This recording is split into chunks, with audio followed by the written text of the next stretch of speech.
where part of the competition is to win. So that's very different. Ballroom dance, like I said, it started in France. It spread all throughout Europe. It also is very popular in America and also in Asia. In the 1900s, some of the dances that came about were the cha-cha and the rumba from Cuba, the paso doble from Spain. So dances from all over the world started being called ballroom dance. So both social dancing and competition dancing began to spread.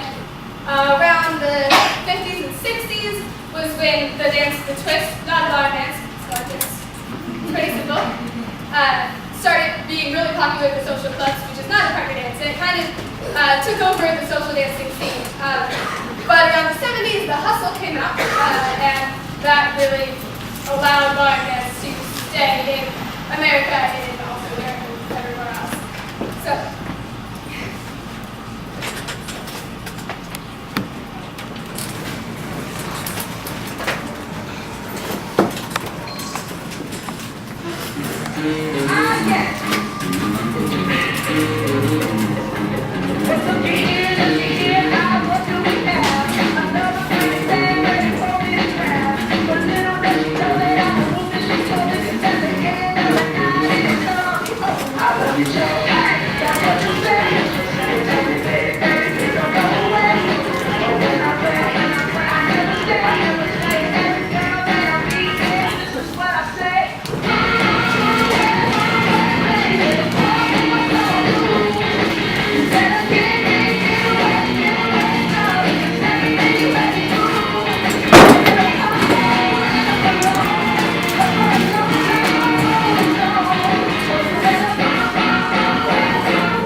I picked this song because it is upbeat and pretty generic sounding, popular but not too popular.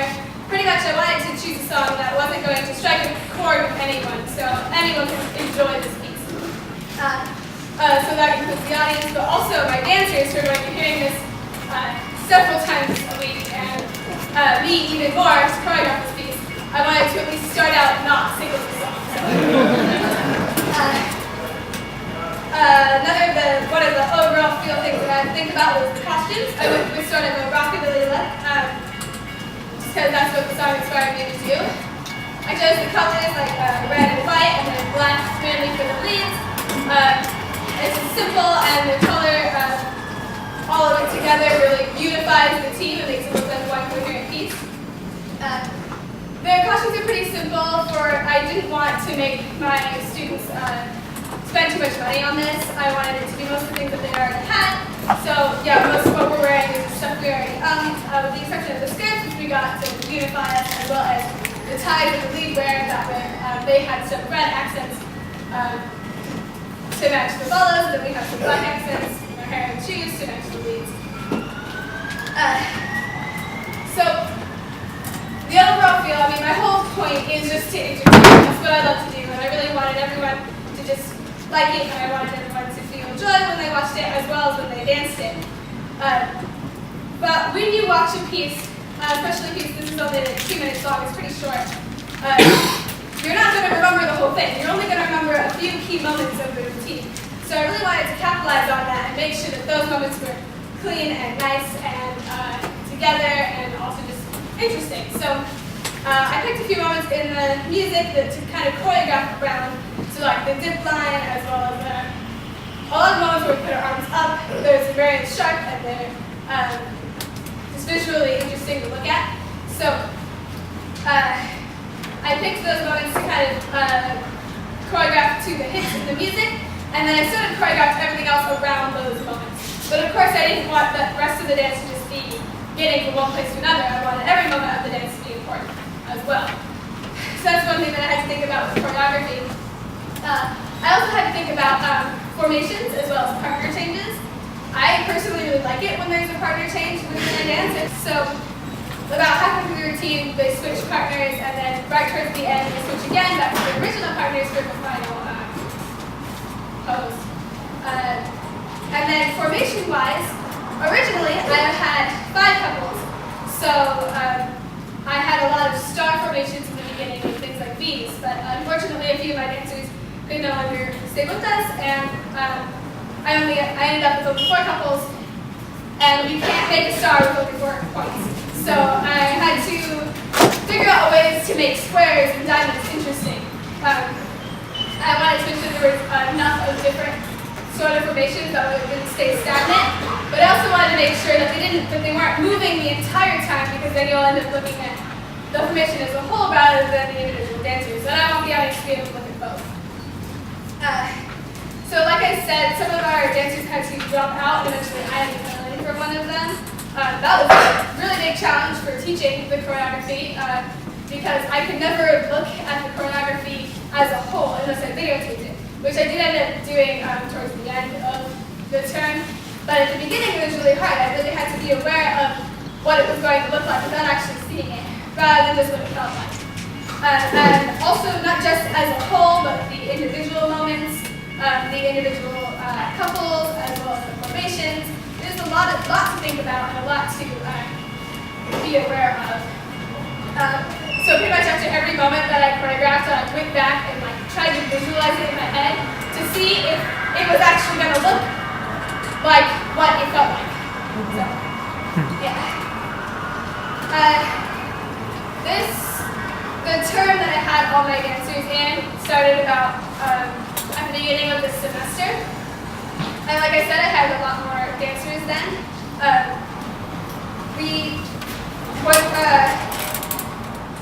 Communicating with my dancers was a challenge. I'm not used to that. I'm used to not being the one in charge. So I had to really learn how to be a professional and get answers out of people and to not be like a pushover, I guess. And that was especially hard because a lot of these people are my peers and my friends, and it's hard to act professional with someone who you're usually so comfortable with and casual. But I think I've grown a lot in that regard. So being an authority figure outside of the classroom, but also being an authority figure in the classroom, I was really scared to begin with. I was afraid that people weren't going to listen to me, that they were just going to sort of do their own thing and not regard me as an authority figure. But right away, they totally did. People were asking me to go to the bathroom, and that was a very new sensation for me. Even at Trillium, we don't even ask, we just tell. And so that was interesting. Really made me believe that I was an authority figure, and then I feel like the rest of the class also believed that I was an authority figure. So that was the beginning of me really feeling confident about it, about my choreography as well as my teaching style, and but what I was doing was right. What I was doing was okay. So the first class that I taught here at Trillium was the PE class with both middle school and high school students. And that was a really nice transition period from like teaching, like with being a student to teaching my own class, because the PE teacher, Angela, was constantly there. So if I did lose the class, or if I didn't know how to do something, or somebody was acting out, I didn't know how to deal with it, I could just ask Angela, and be like, hey, can you deal with this? And then she could take over for a minute, and I could learn right there what to do, and the next time I knew what to do. And that was just so helpful to learn. The PE class was obviously mandatory for the students to join, and not everyone in the class wanted to learn ballroom dance. It's especially hard to teach somebody something that they don't want to learn. But once I started my own class, it was way easier to be an authority figure and to communicate with my students because they wanted to be there. They really wanted to learn how to dance, and they looked at me as an authority figure.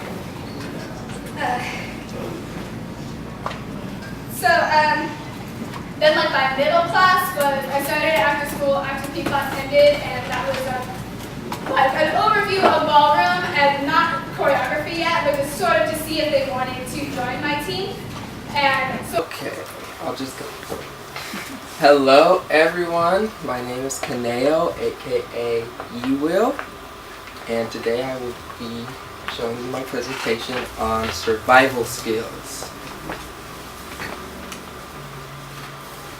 I think information on survival basics is important because especially in this day and age, we have lost a lot of our primitive intuitions on survival, and we are more mechanized and dependent on technology, and we don't have those same skills.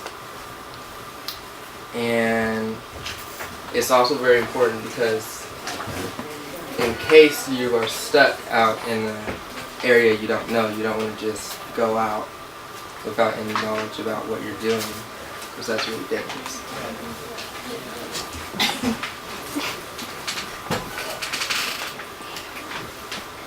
In this presentation, I will introduce an objective scientific definition of survivor and survival, and I will present 5 priorities and basic preparations for surviving in the wild. But I will not be able to describe everything in super detail because that would be like an hour and a half long presentation. And to begin our adventure, we need to define survivor and survival in non-ambiguous terms. And that means we have to use our critical thinking skills to parsimoniously reason out the relations in which our words are defined. But in order to prevent some vagueness, we will be talking about survivors right here, and the definition of survivor is an object, a living object, which defies gravity or sustains resistance to the phenomena of gravitation. And survivor, I'm talking about survivor first because survival is a syntactical noun, but in its proper context, it's an abstract concept, and we need to know, first we need to know survivor in order to understand survival. The unit of survival is a cell, and it undergoes the struggle of survival even when you, the entire organism, is not exactly experiencing it. And viruses and other similar agents are not survivors because they are static and move with the flow of gravity.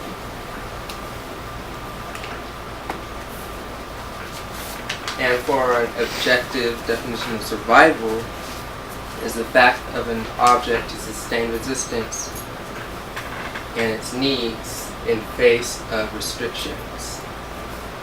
For or hardship. And lastly, survival of the fittest, which is the Darwinian concept that describes the survival of certain organisms with the discontinuation of others. Now that we have the definition and our terms described of survival, we will go on to how to survive. One of the most important things about survival is mental attitude. And you might also say that how you reflect on your situation and how you react to your situation is also reflected in how well you survive as well. Even if you didn't know any skills, if you had good mental attitude, you would be better off than somebody who had really poor mental attitude. And for mental attitude, we need to know the rule of threes. And it's called the rule of threes because there are certain limits on the human body for it to continue to sustain resistance against gravity. And we have up to 3 minutes we can be alive without air, 3 hours without any shelter or in sudden temperature changes like extreme cold or extreme heat. And we have 3 days without water and 3 weeks. We have 3 weeks we will be alive even without food. And it's important to understand these basic rules because it's in order to check what you need to place priority on in a survival situation. And that brings us to our next object, which is a spear. And this is important for mental attitude because it helps you assess your situation, and it's to stop, plan, execute, assess, and review. And next, we'll be talking about shelter, which is another priority that we need. And you might as well say that without shelter, you couldn't have any of the other basic needs, because without shelter, there's nowhere for you to store your procured food, any type of food that you preserve, and it's harder to keep warmth in and keep you from sweating out all your water that you drink from extreme heat. And it's also important that you chill out when you are deciding how you're going to build shelter. And you need to know the capacity of the shelter, the heat source, the insulation and location, and the shelter can be a cavity in a big log, tree, stump, or cave, or a roof at an angle, a scout pit, a teepee, and among all of them, the most simple and easy to make would be this, which is a breeze hut, and it can be made in several different ways. And which one would you choose in this environment? Anybody? Top right. And now we will be discussing water because it's very, very important.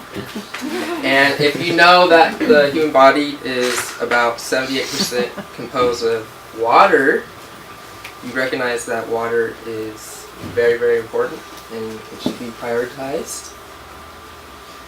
And it is said that you need about 1 gallon of water a day in general.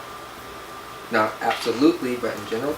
And there are cases where people have died from dehydration and not even known about it because of the stress they were in of their situation. And that's why I put mental attitude before water.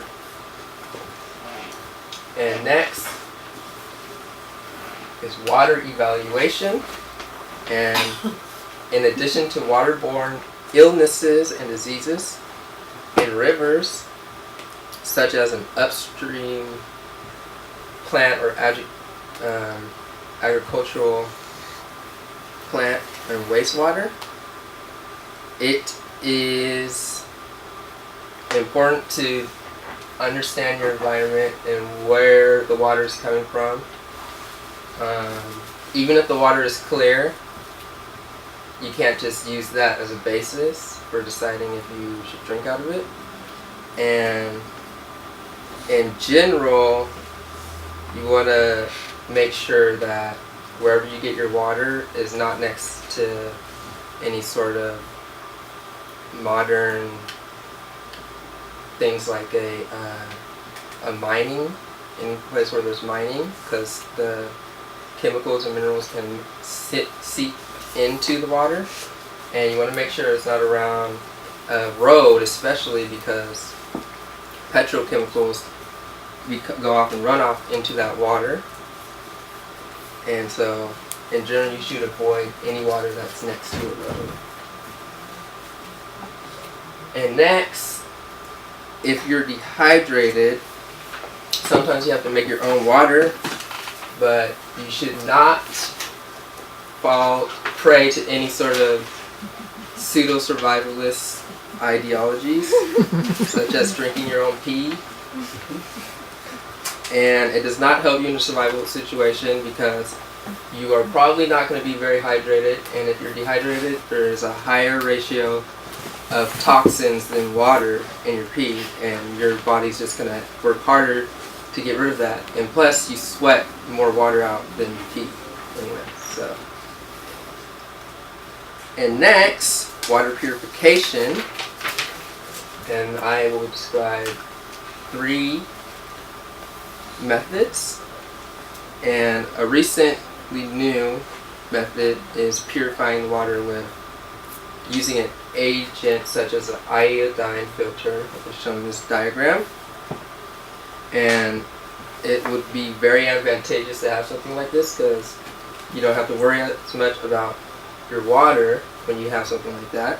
But there are also other methods, in case you don't have anything with you like that, that you can do relatively easily. And there is the bark filter, which you can make a filter, and then there's boiling. And for the bark filter, you would use in an emergency situation, and you wouldn't rely completely on it because no matter how well you do it, you can't get rid of everything. And you wouldn't really be worrying about bacteria, but you would be worrying about chemicals in the water. And same for boiling. It would be best to use both the bark filter and boiling, because boiling will get rid of all microbial or pathogenic agents such as bacteria and parasites. But the filter will remove a lot of chemicals, and so it's best to use both of those side by side. And next, we're talking about fire crafting, which is probably one of the most, you cook and warm your body. If there can also make a lot of tools with fire for making other things as well.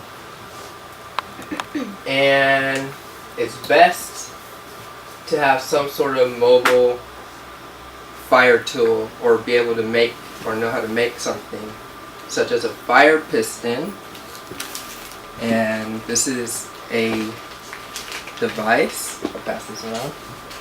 This device that creates heat through oxygen pressure, and you use tinder like this, which is char cloth, and you use the char cloth and you put a little bit in the device and you pump really quickly, and it creates heat from pressure on the oxygen in there.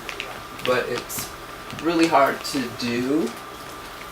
It works reliably, but it will take you a few times to do it. And there are other methods, such as fire from friction from wood, as seen in this, is a bow drill, and this is a very simple contraption you can make for starting fires. And another important tool in fire is tinder, and that tinder is bark tinder, and you can get that by using a knife and scraping it off of dry bark or wood. And it's very fluffy.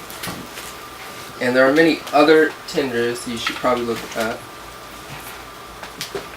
And next, I will be talking about food, which is the last prep. And you may be surprised that it's at the end, but we still have 30 days. We have 3 weeks before we die from starvation.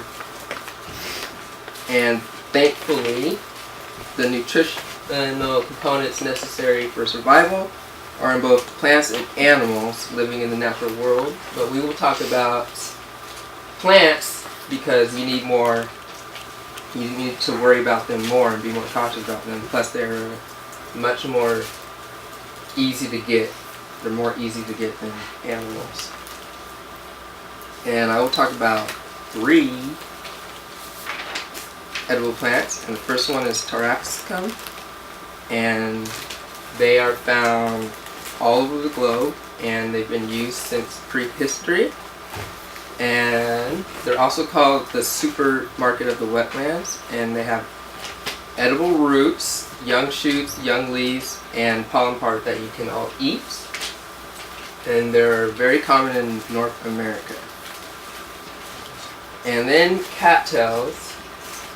And cattails produce more edible starch per capita than potatoes, rice, taros, or yams. And there is a lot to know about cattails, and you can ablate the grasses on cattails to derive starches from it, or you can use the pollen part and make doughy bread that you can cook. And I don't know how it tastes because I haven't had it, but it looks pretty good to me. And then there's oak fruit, which is very common, and oak fruits are also acorns. And it's possible to eat them by getting the flesh inside of it, and it's also important that you make sure you dry it. And there are many types of oak fruit, and some are sweet and some are less palatable. And next, we want to know before we eat anything that it's safe, and we want to be very sure about it, whether it's safe or not. And you always want to make sure you have no doubt in your mind that it's an edible plant. And you don't want to just go out and eat something because it looks edible, or you don't want to just go out maybe having a little bit knowledge of what the edible plant is, because there are a lot of doppelgangers, which are plants that look very similar that can be mistaken and are often mistaken for the same plant. And our summary for this lesson is fire, water, food, shelter. You can never be too sure. Beware of quack survival solutions and be prepared. And in order to survive in nature most successfully, you want to make sure you study up and have an in-depth knowledge of survival, because it is actually a scientific pursuit and you got to know a lot of things. Like, you wouldn't just go in the field of biology without knowing anything about it. And there are many other things you can learn by just being outside too. You don't have to just completely read all your information. You can learn things just by being outside and practicing skills you already know. And this concludes our adventure into survival basics. And just knowing the very basics is going to make you better off. Even if you knew nothing else, it would make you better off than another person who had no idea of it. to do. And you should definitely study up on survival because it is still important, because even though it may feel like there's not going to be any sort of disaster, there are still many times people think the same thing before a tornado hits their city or a flood happens in their state. And a good quote is, "Remember, the future belongs to those who prepare for today." And here are some more places you should go for more information. My name is Max, and I'm an addict. My father is an alcoholic in recovery, and my mother's side has always had issues with anxiety and depression. And I inherited these traits, both sides of the spectrum. And I have had a multitude of addictions throughout my life. First of which probably being eating. I've had a problem with consumption and moderating that. Others include video games, definitely drugs, other actions like shoplifting, stealing in general, just risky behavior, vandalism, and just anything to give me that, that feeling of power and satisfaction. And my project is entitled Recovery Anonymous, and recovery being what addicts go into when they seek to overcome their addiction or surpass it. It's a process of accepting and surrender, and to try to supersede what was bringing you down that whole time. And anonymous is a bit of a pseudo word. It is anonymous without the and anonymous being, many of you probably heard Alcoholics Anonymous or whatever anonymous. And anonymous being something that is named or titled. And I sort of did a spin on that with my senior project title. I title it Recovery Anonymous because it's something that I sort of want to own up to, and really want to present to everybody and be really proud of, because I am. And so I smoked marijuana the first time when I was 13 years old. And before that, I was in 7th grade, and I wasn't exactly popular. I was, bullied. I didn't really fit in the social stigma of middle school life. I went to a public school, and that was never really easy for me. And my biggest problem was, I guess I just wanted to be interesting. And, being interesting, being cool, being fun is high on any middle schooler's priority list, to be honest. And I really seeked that, and I wanted that. I wanted to acquire that. And after my 7th grade year in the summertime, 2 of my friends introduced me to the drug, and it was really powerful.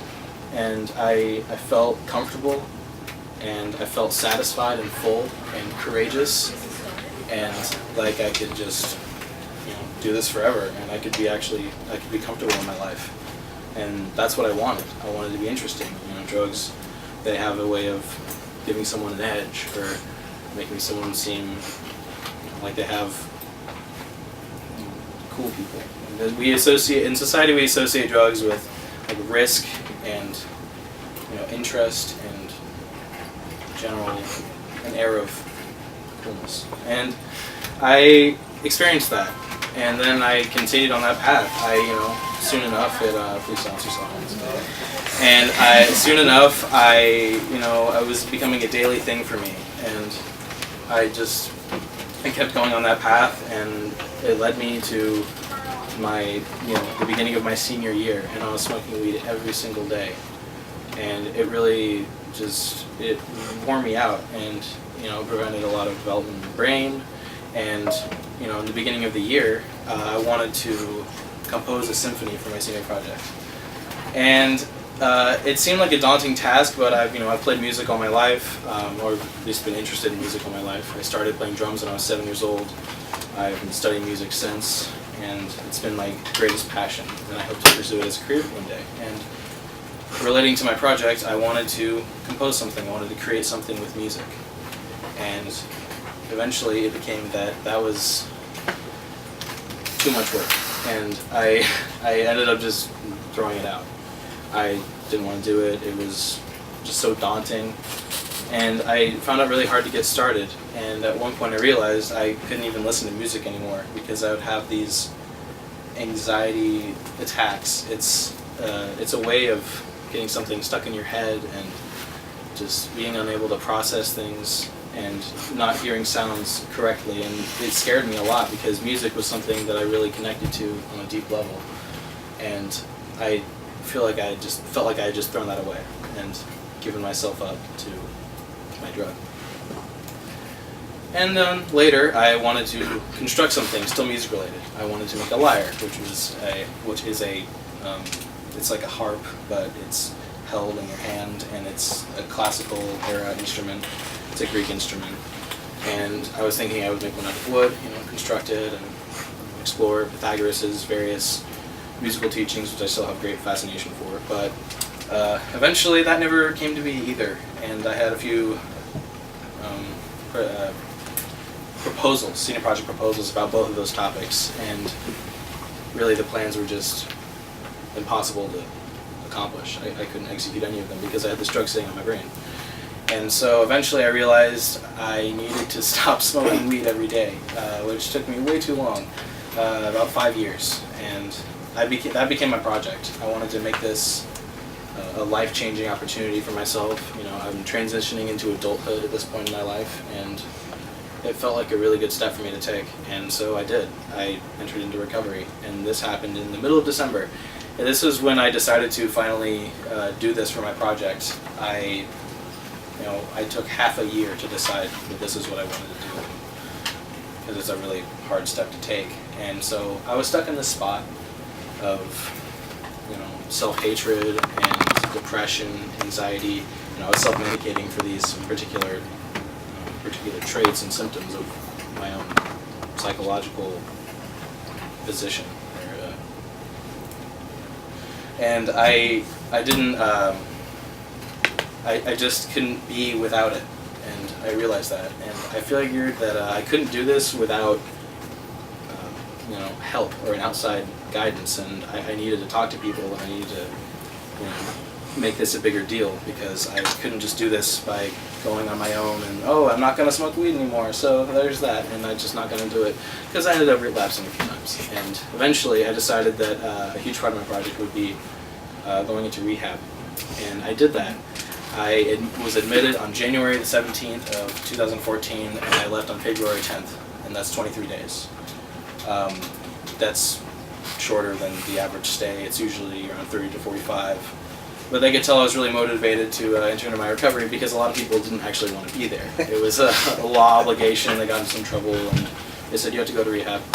And I was there with a lot of people who, they wanted to smoke on their day out, and they wanted to go do their drug of choice. I met a lot of interesting people. And it was really a bit of a life-changing experience, because it's not what a lot of people perceive rehab to be. It's, there's two types of rehabilitation in particular that are known. There's inpatient and outpatient. Outpatient is something that you go after school, or you go at some points in the week, and you get in these groups and you talk about what's going on in your life, and people will say, you have your individual counseling. And inpatient is what I did, and I'm still an outpatient because it's a transition. But inpatient, you live there and you sleep there, and that's what most people think of when people say rehab. And another misconception is that it's like a car wash. You go in dirty and you come out clean, and you're good to go for the rest of your life. And there it is. You don't need drugs. You're just gonna keep going, and you're fine. You set on your life goal. You can get a job and live the American dream. And that's not at all what rehab is. And that's something I always kind of knew, being involved in addiction. But I talk to people, I went to rehab, I got out on February 10th. Oh, so you're better now. No, I'm not. I'm still an addict, and that's still a huge part of my life. And, as of today, after January the 5th being my date of cleanliness off of marijuana, I have 131 days.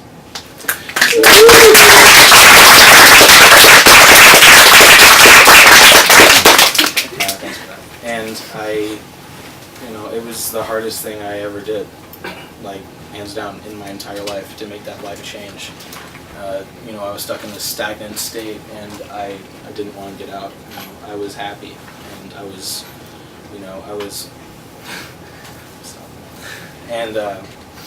I was sustaining myself, and I felt like I was cheating the system, like I could do things that people didn't, like I had intelligence that other people didn't. But then I realized I wasn't living life at all, and I got out of that, and that's where I am today. And so, it's hard to reflect, like what would I have done differently, or what was the hardest thing about the project, because the project was not smoking weed, and the hardest thing was just that. And to actually enter, excuse me, I'm almost crying.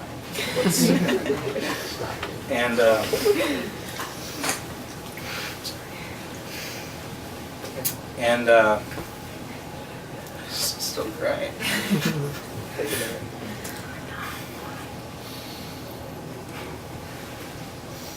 And this was, there wasn't anything I really would have done differently. I feel like I really, oh my God, got where I needed to be. And I never envisioned myself doing something like this. I was stuck in my addiction for 5 or so years, and I just didn't see myself getting out. And I got there. And that's where I am. It's a major let's see. There was a physical component of my project. Originally, it was going to be, I was going to take in my drug tests that were clean, or, my clean urine or something like that, but that was gross. And I didn't end up doing that. Yeah. I went to my PRC meeting, and I wrote my 28-page paper on addiction and the process of addiction, the psychological process of becoming addicted. I'll go over that briefly. The addict, the addictive relationship is formed between the addict and the person and the object or event partake in this object or activity. And it's important to note that the addictive personality is not present before the actual action is taken out, although there are people who are prone to addiction like myself, and they realize that a mood change can be achieved when they partake in this object or event. And there are 2 particular types of highs that are experienced, one being the satiation high and the other being the arousal high. And I'm sure plenty of people have heard what uppers and downers are, and the dichotomy is very similar, and I'll explain. The satiation high is something that gives the user the feeling that they are full and complete and beyond pain. And this can be achieved with various objects and events such as overeating, or downers like marijuana, opiates, painkillers, benzos, barbiturates. I still don't know what those are, but they're on there. And sitting in front of your TV and watching TV all day, or playing video games. This was the sort of high that I was most attracted to, where the arousal high is most commonly associated with uppers. And things that produce that are things such as, stealing or gambling, or amphetamines, uppers, and stimulants. And this is a feeling. It's essentially a power trip where you feel like you're all powerful and you're godlike, and you can just get out there and talk to anyone, or gamble however many times, and it doesn't matter because you're awesome and everyone wants to get to know you, or whatever. And that's what those are the 2 that attract the user. And I found myself to be attracted to the satiation high because I felt like I was experiencing emotional pain, and I was self-medicating for that. I was anxious, and I didn't feel complete, and I didn't really feel like I was really doing anything. And so I felt like with that, I could make myself whole, and like I could make myself what I needed to be, which was content and happy. And I wasn't, but that's and so there are 3 stages of addiction in particular that I talk about in my paper, and I'll go over them very briefly. They are the internal change, where the addict or the user notices that a mood change can be achieved by intaking this particular substance or performing this particular action. And it's often unnoticeable to those around them. It's strictly internal, and in almost all cases of addiction, the addict will keep that to themselves, and it's not something that you really even start to notice. But other changes are noticed by those outside of the addiction in stage 2, which is behavioral change. And to cite the source of all this information, Craig Knacken, the author of The Addictive Personality, The Development and Process of the Addictive Behavior, is a book he's a very reputable source on addiction. And, it was a big source in my paper. Like, I cite him like on my report, so I ended up using that a lot. And that's where the stage 2. Sorry, I digress. Is where those outside of the addiction start to notice the addict changing their behaviors. It's where they'll start. The alcoholic may take a few breath mints before they go home, or after drinking. The sex addict will start to cruise in parts of town like the red light district, or areas where prostitutes are very abound. Or these are just examples. They'll dedicate a part of their time in their life to acting out, which is engaging in your addiction or addictive behavior. Stage 3 is where the life starts to break down, and this is where I found myself in my senior year, where I couldn't really do anything.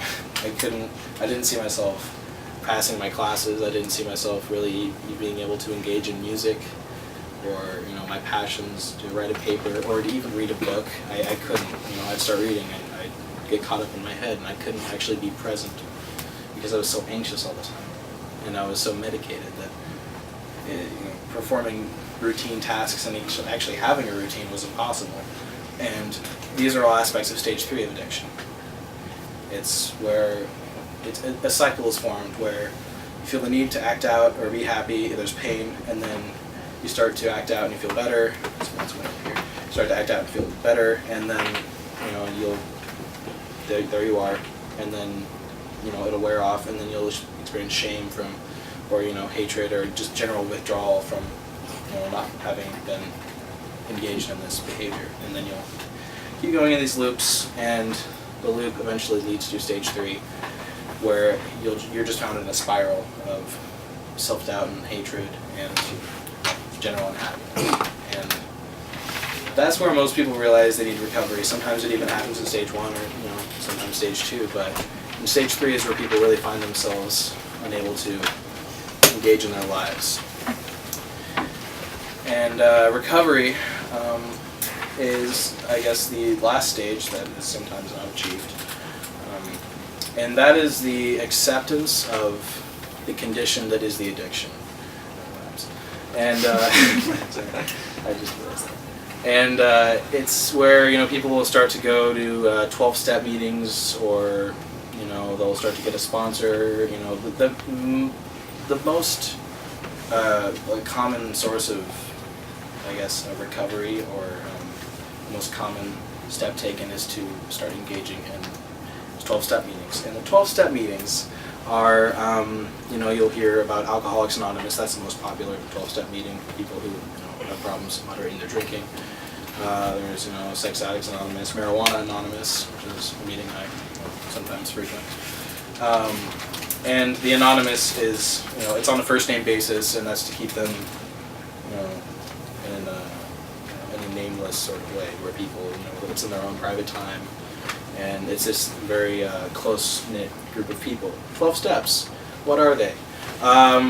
Many of you, I'm sure, have heard, I'm so addicted to chocolate, and I'm a chocoholic, and then people say that admitting it's the first step. That's where that comes from, and it's like the first step is admitting you have a problem, and then the second few steps are, it's about surrender, and then there's a step about taking a fearless moral inventory and expressing that to someone you know. like a sponsor. A sponsor is someone you can talk to about addiction. You know, they're usually at your meetings, but I digress. It's 12 steps, and you know, it's not easy, but it's simple and it really works. Like I'm still in like step 2 because they're really hard and they take up a lot of your time. But you know, I'm getting there. I'm still in recovery, and you know, that's really what a lot of 12-step meetings have to offer. Is really a way out, or a way to surrender yourself and to, you know, uncover all those things you're hiding with your addiction, because that's the root of addiction, is that you have all these problems that you want to cover up, or you have this, you know, horrible time in your life and you're trying to medicate yourself and you've done these things that you feel ashamed of. You know, it could be anything. But the Fearless Moral Inventory is all about getting those things on paper. You know, this is who I am, this is what I've done, this is what I'm afraid of, this is my history. And telling that to someone and surrendering yourself, because when that can be accepted by someone else, you don't need your addiction. So, excuse me. I made a physical component of my project, and it's a little pamphlet. You know, like these are for anyone. Like I have like 20 of them, so you know, take some. But this is the main physical component. After I realized that I couldn't just turn in like a urine sample or papers indicating that I have no drugs in my system. And so this is it. The title is "Getting High Alone?" It's a question mark. And you know, it's. I realized today someone pointed out this could have the exact opposite effect I want it to. But and you open it up and it says, "Why is marijuana a problem?" And I realized that's kind of another like, oh yeah, why is it a problem? But no, it's asking why is it a problem? Because here it is, like, you know, health risks. Like I have some stuff. Like I'll just read some stuff off now. Contrary to popular belief, marijuana is addictive, as well as any other mood-altering substance. Right there, you know? Just little comments, like health stuff, you know, why it's bad, why drugs are bad. And then you open it up, and it's pretty cool, because, you know, like someone would maybe pick this up and be like, oh, getting high on, oh, I do get high on, or whatever, you know, this applies to me or something. Yeah. And then, you know, it's got it specifically applies to marijuana, and it's got some, you know, some marijuana anonymous meetings on there, like, you know, you give this to someone, you know, or maybe, you know, yourself or something. And it's, you know, like addresses and times, and, you know, this is what you need to, like, be there. And it's, like, for anyone, because they're really welcoming. And then there's the 12 questions. I'll just read this section of my brochure. It's on the left. The 12 following questions developed by Marijuana Anonymous may help you determine whether marijuana is a problem in your life. Number 1, has smoking pot stopped being fun? Number 2, do you ever get high alone? Is it hard for you to imagine a life without marijuana? Do you find that your friends are determined by your marijuana use? You smoke marijuana to avoid dealing with your problems. 6, do you smoke pot to cope with your feelings? 7, does marijuana use let you live in a privately defined world? Number 8, have you ever failed to keep promises you made about cutting down or controlling your dope smoking? And that also applies to yourself. Number 9, has your use of marijuana caused problems with memory, concentration, or motivation? Number 10, when your stash is nearly empty, do you feel anxious or worried about how to get more? Number 11, do you plan your life around marijuana use? And 12, have friends or relatives ever complained that your pot smoking is damaging your relationship with them? I thought there was one that said, is it hard for you to remember what you just said or did? And I thought that was on here, but it's not. And that's, you know, all of these have definitely applied to me in the past. You know, I decided to go into recovery before I found out about these, and I was like, okay, yeah, it's definitely a problem, and now I have it on paper. And there's a little addiction hotline, like, if you believe that you or someone you know has a problem, blah, blah, blah, blah, with any recovery-related questions.